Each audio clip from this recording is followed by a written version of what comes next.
Have you ever visited Edinburgh? Beautiful city, no matter what time of year you go. The castle that sits at the center of the city is awe-inspiring, looking down on the surrounding area from the mountain.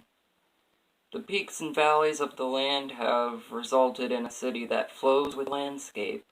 Streets that surround can be steep, with numerous sprawling alleyways even steeper. It's here that we find Flesh Market close.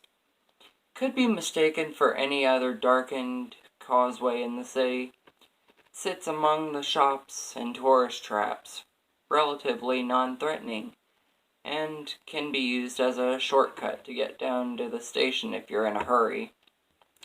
The name has been justified, though some who point out that flesh markets were a local term for butchers, and through others who suggested a hangout of women for the first vocation. These are incorrect. There is a market on the close, but flesh is not the product. It's the currency. Market hours are dusk until dawn, and the entrance fee is one mouthful of your own blood. Prepare a glass and progress down the alley. As you get halfway down, swig from the glass and spit it against the wall. The blood will bubble and spread across the wall, coagulating into a hardened scab. This will then start to flake and scatter. A rather anticlimactic door will be revealed beneath. Stepping through is disorientating, as logic will tell you you're stepping into a building.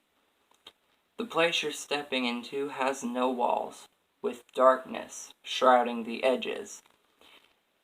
It's at a penumbra that a number of stalls are set up, run by individuals who look like market traders from across the globe. From Arabian merchants to Cockney grocers to New York street con men. All their clothes are splattered with blood and offal. These figures will entice you to come speak with them, and will gesture to numerous signs around their stalls regarding the sales they are currently having. Upon approaching one of the stalls, they'll start to pressure you to make a deal with them. You're certainly welcome to do so, and the products that are available are certainly worth consideration. Starting at the cheap end, you may wish to offer one breath. A lungful will get you the knowledge of the weather for the next day. A rather pointless purchase in this age of smartphones, but centuries ago, invaluable.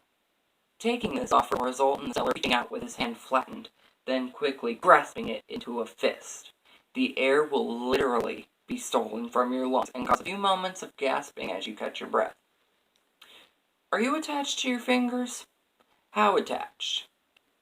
No, don't get me wrong. I mean, do you reckon you could do without your little finger?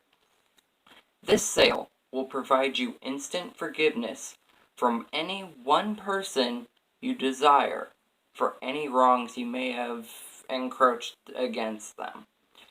Agreeing to this one will cause the trader to grin and shout, "When you Basumi special coming right up."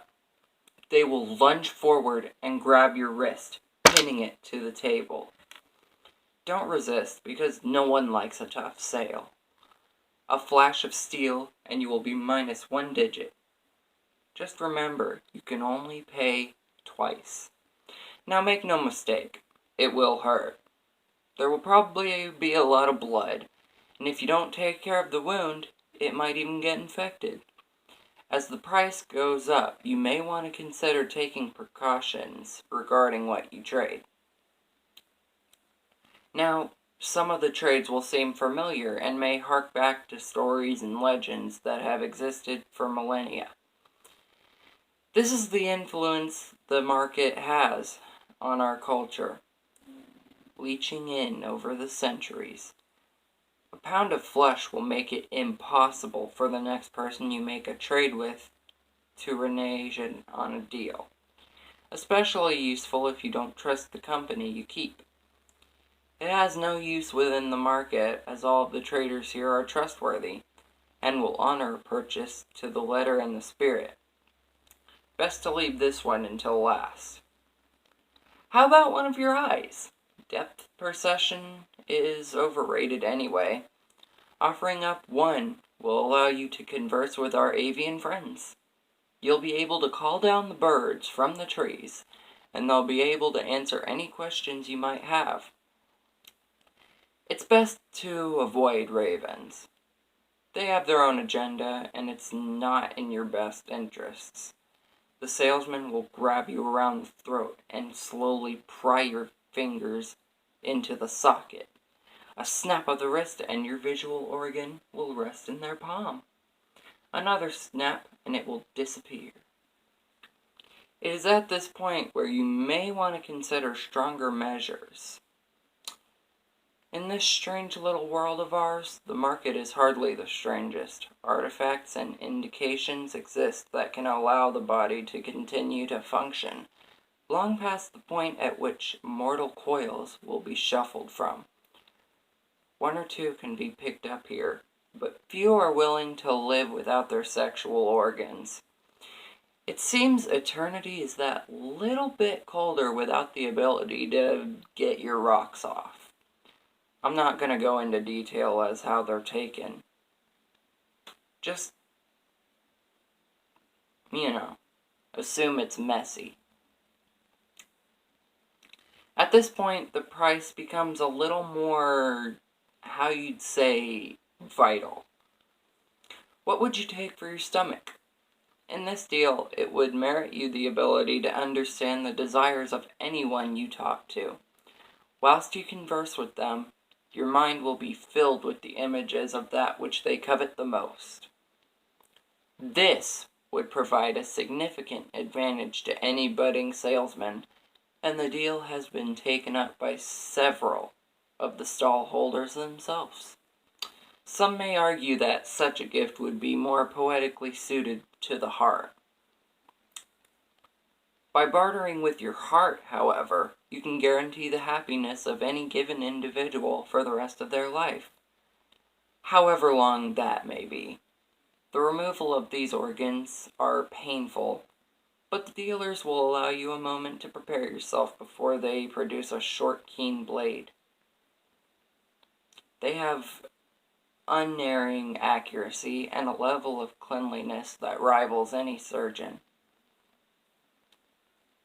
Whilst most of the body can be put on the table, there are limitations.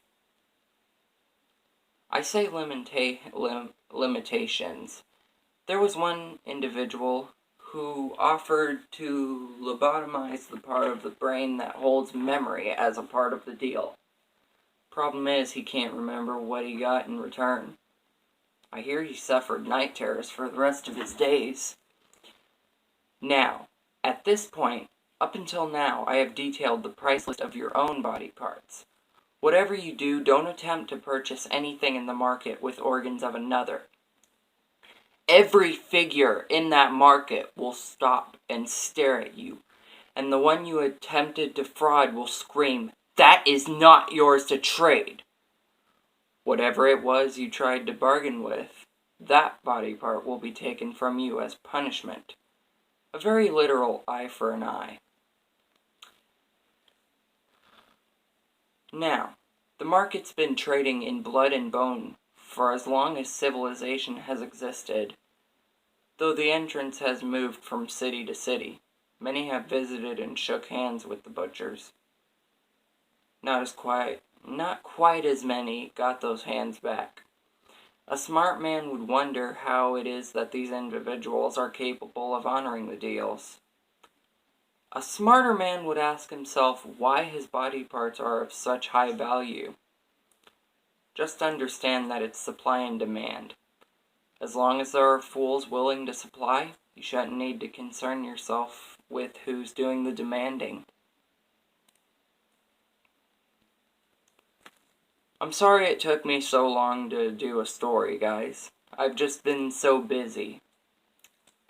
Think of this as the past,